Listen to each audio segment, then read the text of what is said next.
हरि ओम नमस्ते संस्कृत पाठे सर्वेषां स्वागतम। द्वादश श्रेणी प्रिय भाई बोनेरा आज के आमी এই ভিডিওটির মাধ্যমে আর্যাবর্ত বানানম যে গদ্যাংশটি সেই গদ্যাংশটির দ্বিতীয় পেরা বা দ্বিতীয় পাঠ দিতে চলেছি। তো খুব ভালো করে শোনো, এর আগে ভিডিওতে আমি দিয়েছি, যারা এর আগে ভিডিওটি দেখোনি তাহলে দেখে এই ভিডিওটিতে এসে এই ভিডিওটি দেখো, তাহলে তোমাদের বুঝতে সুবিধা হবে। তো ঠিক আছে, এবারে তোমাদেরকে বলছি, দেখো ভালো করে, আজকেও দেখো কি দেওয়া আছে। দ্বিতীয় পেরায় দেওয়া আছে, এখানে কি দেওয়া আছে দেখো, যে ইয়স্মিন অনবরত ধর্ম কর্ম উপদেশ শান্ত সমস্ত বেধি ব্যতিকরাহ পুরুষ আয়ুষ জীবিন্ন সকল সংসার সুখ ভাজ প্রজাহ। এখানে বলা আছে ইয়স্মিন অনবরত ধর্ম কর্ম উপদেশ শান্ত সমস্ত বেধি ব্যতিকরা পুরুষ আয়ুষ জীবিন্ন সকল সংসার সুখ ভাজ প্রজাহ। এখানে বলা হচ্ছে প্রিয় ভাই বোনেরা, যারা আমাকে ভিডিওটির মাধ্যমে দেখছো ভালো করে শোনো, যে এই আর্যাবর্ত, এই যে আর্যাবর্ত স্থানটি বা আর্যাবর্ত অঞ্চলটি যে ছিল, এই আর্যাবর্ত অঞ্চলের বা আর্যাবর্তে বসবাসকারী প্রজারা এত পরিমাণে ধর্ম কর্ম এবং উপদেশে ব্যস্ত, সমস্ত রোগের প্রাদুর্ভাব, রোগের যে একটা উৎপত্তি, রোগের যে একটা সৃষ্টি, সেটাকে তারা শান্ত করে রেখেছে। কি করে রেখেছে? শান্ত করে রেখেছে। কি করে রেখেছে বলতো? শান্ত। শান্ত বলতে সেখানে কোনো রোগের উৎপত্তি হয় না, কাউকে কোনো কিছুতে কি হয় না, যে কাউকে কেউ কোনো রোগাক্রান্ত হয় না, ঠিক আছে, এমন। সেই জন্য বলছে যে এই আর্যাবর্ত বা আর্যাবর্ত অঞ্চলটি বা আর্যাবর্ত অঞ্চলটির বসবাসকারী যে প্রজাগণ, বসবাসকারী যে মানুষজন, তারা এত পরিমাণে ধর্ম কর্ম এবং উপদেশে ব্যস্ত, তারা সমস্ত রোগের যে প্রাদুর্ভাব সেগুলোকে কি করে রেখেছে? শান্ত করে রেখেছে। সেই জন্য এই আর্যাবর্ত অঞ্চলটির বসবাসকারী প্রজা 100 আয়ু পর্যন্ত বেঁচে থাকতে পারে। কি বললাম? 100 আয়ু পর্যন্ত বেঁচে থাকতে পারে। এবারে আচ্ছা, তোমরা ভালো করে শোনার চেষ্টা করো তো, বা বোঝার চেষ্টা করো তো, যে যার মধ্যে কোনো কিছু রোগই থাকবে না তারা তো বেশি দিন বাঁচবে, তাই না? তারা তো বেশি দিন বাঁচবে, এটা সাধারণ বিষয়। আচ্ছা, পাঠস্য প্রাম্ভে সর্বে মিলিত্বা একবারম বদন্তু হরি ওম, পুনঃপি বদন্তু হরি ওম। হ্যাঁ, এবারে মনে হচ্ছে তোমরা শুনছো। তাহলে দেখো এখানে কি হচ্ছে, তো এখানে হচ্ছে যার মধ্যে বেশি রোগ নেই বা যে হচ্ছে সুস্থ স্বাভাবিক থাকবে, সে বেশি দিন বাঁচবে, এটাই স্বাভাবিক, তাই না? তাহলে আর্যাবর্ত অঞ্চলের লোকজন বা প্রজাগণ বা মানুষজন কি, তাদের মধ্যে কোনো রোগ ব্যাধি নেই, তাদের মধ্যে কোনো রোগের উৎপত্তি নেই, সাধারণত তারা বেশি দিন বাঁচবে, এটাই স্বাভাবিক। সেই জন্য যে আর্যাবর্ত অঞ্চলে যে বসবাসকারী প্রজাগণ, তারা 100 কি বছর পর্যন্ত বেঁচে থাকতে পারে। এমনকি আর্যাবর্ত অঞ্চলের যে মানুষেরা বা আর্যাবর্ত অঞ্চলের যে প্রজাগণ, তারা সুখ স্বাচ্ছন্দ্যে জীবনযাপন করতে পারেন। কি পারেন? সুখ স্বাচ্ছন্দ্যে জীবনযাপন করতে পারেন। এখানে দেওয়া আছে সকল সংসার সুখ ভাজ প্রজাহা, যে আর্যাবর্ত অঞ্চলে বসবাসকারী প্রজাগণ, বসবাসকারী মানুষজন সুখ শান্তিতে বা সুখ স্বাচ্ছন্দ্যে কি করতে পারে? জীবনযাপন করতে পারেন। তারপরে বলা হচ্ছে যে তথাহি স্ফুট প্রবাদ বৈয়াকরণেষু, যেহেতু, এখানে মনে রাখতে হবে যেহেতু স্ফুট প্রবাদ ভালো করে মনে রাখতে হবে। এই যে এখানে দেখাই দিচ্ছে আছে, এই যে স্ফুট প্রবাদ, যেহেতু স্ফুট প্রবাদ, আমি এখানে দেখে পড়াচ্ছি, এখানে দেখাই দিচ্ছি। স্ফুট প্রবাদ কি? স্ফুট প্রবাদ ব্যাকরণ শাস্ত্রে আলোচিত হতে দেখা গেলেও, স্ফুট প্রবাদ ব্যাকরণ শাস্ত্রে আলোচিত হতে দেখা গেলেও আর্যাবর্তে বা আর্যাবর্ত অঞ্চলে বসবাসকারী প্রজাদের মধ্যে ঘা ফোড়া জাতীয় রোগ দেখতে পাওয়া যায় না। কি বললাম বলতো? ঘা ফোড়া জাতীয় রোগ দেখতে পাওয়া যায় না। তাহলে এখানে স্ফুট প্রবাদ বলতে একদিকে কি বোঝাচ্ছে? স্ফুট প্রবাদ বলতে একদিকে ব্যাকরণ শাস্ত্রে আলোচিত বিষয়, ভালো করে শোনো, এই স্ফুট প্রবাদ একদিকে ব্যাকরণ শাস্ত্রে আলোচিত বিষয়, মানে স্ফুট প্রবাদের আলোচনা বৈয়াকরণদের মধ্যে চলে বা বৈয়াকরণদের মধ্যে দেখা যায়, ঠিক আছে, ব্যাকরণ শাস্ত্রে দেখা যায় এই স্ফুট প্রবাদ। এই স্ফুট প্রবাদটা কি একটু বলে দেই, শব্দের সূক্ষ্মতর রূপ, অর্থাৎ যেই শব্দকে আমরা শ্রবণ করব কিন্তু সেই শব্দের কোনো আমাদের কি হয় না, অর্থের বোধ হয় না। যেই শব্দ আমরা শুনবো কিন্তু শব্দের কি হয় না, অর্থের বোধ হয় না, এটাকে স্ফুট প্রবাদ বলা হয়, ঠিক আছে। আর এই স্ফুট প্রবাদ কোন শাস্ত্রে আলোচ্য বিষয়? ব্যাকরণ শাস্ত্রে আলোচ্য বিষয়, সেই জন্য সাজিয়ে বলা হচ্ছে যে স্ফুট প্রবাদ ব্যাকরণ শাস্ত্রে আলোচিত হতে দেখা গেলেও আর্যাবর্ত অঞ্চলে বসবাসকারী প্রজাদের মধ্যে, বসবাসকারী মানুষের মধ্যে এই স্ফুট প্রবাদ অর্থাৎ ঘা ফোড়া জাতীয় রোগ দেখতে পাওয়া যায় না।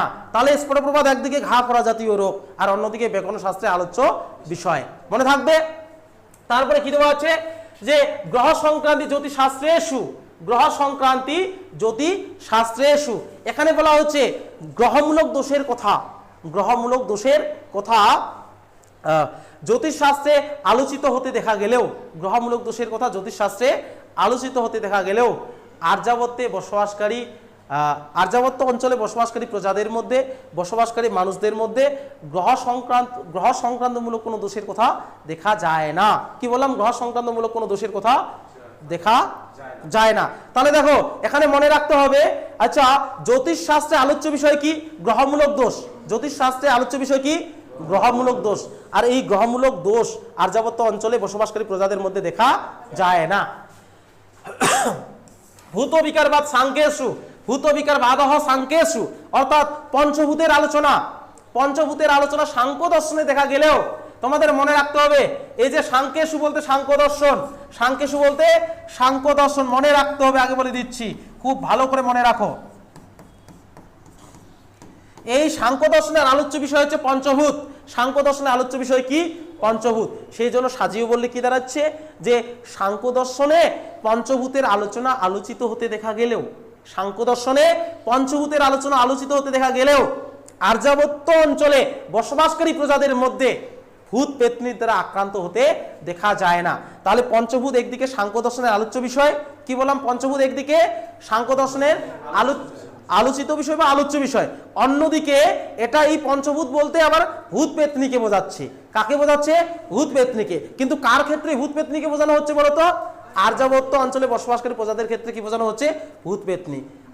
আর একটু না বললেই নয়, এখানে তোমাদের বলছি এই সাংখ্য দর্শনে আলোচ্য বিষয় পঞ্চভূত। পঞ্চভূত বলতে বোঝানো হচ্ছে ক্ষিতি, অপ, তেজ, মরুত এবং বোম।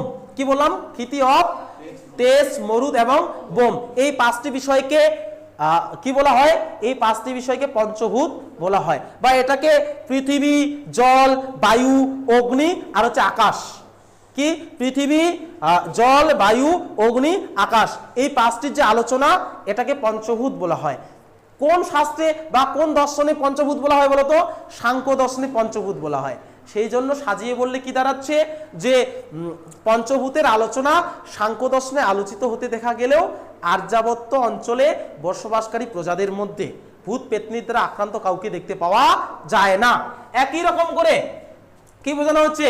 গুল্ম বৃদ্ধি বনভূমিষু, গুল্ম বৃদ্ধি বনভূমিষু, অর্থাৎ গুল্মের যে বৃদ্ধি, কিসের বৃদ্ধি বলতো? গুল্মের বৃদ্ধি। গুল্ম বলতে যেসব গাছের বা যেসব ঘাসের বা যেসব আগাছার কি নেই, কাণ্ড নেই, তাদেরকে গুল্ম বলা হয়। কি বলা হয়? গুল্ম। আর এগুলির যে বেড়ে ওঠা, বনভূমিতে বেড়ে উঠতে দেখা যায়। বনভূমি, এই যে বনভূমিষু আছে, এখানেও বলে দিচ্ছি, এই যে বনভূমি, বনভূমিষু বলতে বনভূমিতে এই গুল্মের যে বেড়ে ওঠা, এটা কি হচ্ছে বলতো? বনভূমিতে দেখতে পাওয়া যায়। কি বললাম? ভালো করে বোঝার চেষ্টা করো। গুল্ম কাকে বলবো? যেসব গাছের বা যেসব আগাছা বা যেসব ঘাসের কি নেই, কাণ্ড নেই, তাদেরকে কি বলা হয়? গুল্ম। গুল্ম জাতীয়, ঠিক আছে, ঘাস বা গাছ এক ধরনের বলা হয়। তো এগুলি বেড়ে ওঠা কোথায় বেড়ে উঠতে দেখা যায়? বনভূমিতে। সাজিয়ে বললে গুল্মের বৃদ্ধি বনভূমিতে দেখা গেলেও আর্যাবর্ত অঞ্চলে বসবাসকারী প্রজাদের মধ্যে গুল্ম অর্থাৎ প্লীহা রোগ দেখতে পাওয়া যায় না। তাহলে গুল্মকে এক অর্থে ব্যবহার করা হচ্ছে কি? গুল্ম এক অর্থে ঘাসকে বোঝানো হচ্ছে বা যেসব গাছের কাণ্ড নেই তাকে বোঝানো হচ্ছে। আর্যাবর্তের ক্ষেত্রে বা আর্যাবর্ত অঞ্চলের ক্ষেত্রে কি বোঝানো হচ্ছে বলতো? প্লীহা রোগ। সেই জন্য বলছে এগুলোতে কিন্তু ইসে আছে, তোমাদের শ্লেষ অলঙ্কার বলেছিলাম না আমি এর আগের ভিডিওতে, বলেছিলাম না যে শ্লেষ অলঙ্কার, শ্লেষ অলঙ্কার যেখানে ব্যবহার হবে শ্লেষ অলঙ্কার বা ভগ্ন শ্লেষ অলঙ্কার, সেখানে শব্দটাকে ভাঙলে কি হয়? যে দুটা অর্থ পাই। একটি শব্দের কটা অর্থ? দুটি অর্থ। এগুলোতে শ্লেষ অলঙ্কার আছে কিন্তু, ঠিক আছে।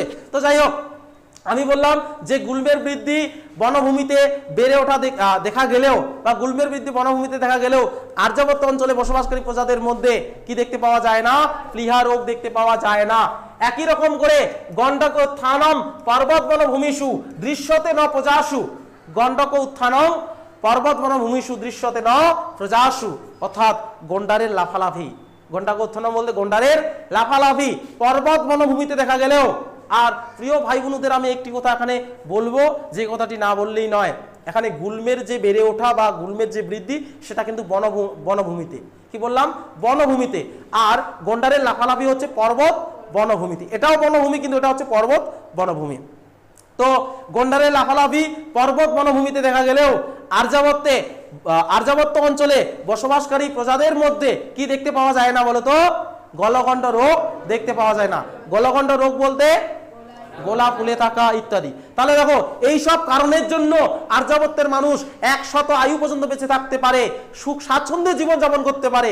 স্পষ্ট এই দ্বিতীয় প্যারার মাধ্যমে বলা হচ্ছে এই আর্যাবর্ত বা এই আর্যাবর্ত অঞ্চলে বসবাসকারী প্রজাগণ ধর্ম কর্ম উপদেশের মাধ্যমে এতটা ব্যস্ত থাকে, এতটা রত থাকে, তারা সমস্ত রোগের প্রাদুর্ভাব, সমস্ত রোগের উৎপত্তি শান্ত করে রেখেছে বা দূর করে দিয়েছে। যেমন স্ফোটপ্রভাব ব্যাকরণ না, তার আগে আছে দূর করে দিয়েছে। সে কারণেই এই আর্যাবর্ত অঞ্চলে বসবাসকারী প্রজাগণ 100 আয়ু পর্যন্ত বেঁচে থাকতে পারে। আর্যাবর্ত অঞ্চলে বসবাসকারী প্রজাগণ সুখ স্বাচ্ছন্দ্যে জীবনযাপন করতে পারে। যেহেতু স্ফোটপ্রবাদ ব্যাকরণ শাস্ত্রে আলোচিত বিষয় হলেও বা স্ফোটপ্রবাদের আলোচনা ব্যাকরণ শাস্ত্রে দেখা গেলেও আর্যাবর্ত অঞ্চলে বসবাসকারী প্রজাদের মধ্যে ঘা ফোড়া জাতীয় রোগ দেখতে পাওয়া যায় না। গ্রহমূলক দোষের কথা জ্যোতিষ শাস্ত্রে আলোচিত হলেও আর্যাবর্ত অঞ্চলে বসবাসকারী প্রজাদের মধ্যে কোনো গ্রহমূলক দোষের কথা শোনা যায় না বা দেখা যায় না। একই রকম করে কি দেওয়া ছিল যে ভূত বিকারবাদ পঞ্চভূতের আলোচনা সাংখ্য দর্শনে দেখা গেলেও আর্যাবর্ত অঞ্চলে বসবাসকারী প্রজাদের মধ্যে ভূত পেত্নীরা আক্রান্ত হতে কাউকে দেখা যায় না। পঞ্চভূত, ঠিক আছে, বা ভূত পেত্নীরা আক্রান্ত হতে দেখা যায় না। একই রকম করে কি আছে, গুল্মের বৃদ্ধি বনভূমিতে দেখা গেলেও আর্যাবর্ত অঞ্চলে বসবাসকারী প্রজাদের মধ্যে প্লীহা রোগ দেখতে পাওয়া যায় না। গন্ডারের লাফালাফি পর্বত বনভূমিতে দেখা গেলেও আর্যাবর্ত অঞ্চলের বসবাসকারী প্রজাদের মধ্যে গলগণ্ড রোগ দেখতে পাওয়া যায় না। এই এত কিছুর মধ্যে এত কিছু, ঠিক আছে, এতটা সুন্দর একটি অঞ্চল এই আর্যাবর্ত, ঠিক আছে, এই সবের কারণে এই আর্যাবর্ত অঞ্চলে বসবাসকারী প্রজারা কি হয় যে সুখ স্বাচ্ছন্দ্যে জীবন যাপন করে। আর প্রথম পেরাতে আমরা জেনেছিলাম যে সেই জন্য হচ্ছে স্বর্গলোকের সাথে এই আর্যাবর্তকে তুলনা করা হচ্ছে বা স্বর্গলোকের মতো সুখ স্বাচ্ছন্দ্য পাওয়া যায়। তো প্রিয় ভাই বোনেরা, ঠিক আছে, যারা আমাকে ভিডিওটির মাধ্যমে দেখলে তো যদি ভালো লাগে তাহলে অবশ্যই হরিওম লেখা সেন্ড করবে। আর সর্বে মিলিত্বা একবারম বদন্তু পুনঃ মিলনঃ, উচ্চই বদন্তু পুনঃ মিলনঃ। তো প্রিয় ভাই বোনেরা তোমাদেরকেও পুনঃ মিলনঃ। ঠিক আছে, দেখা হচ্ছে অন্য একটি ভিডিওতে। ততক্ষণ সবাই ভালো থেকো, সুস্থ থাকো। ধন্যবাদ।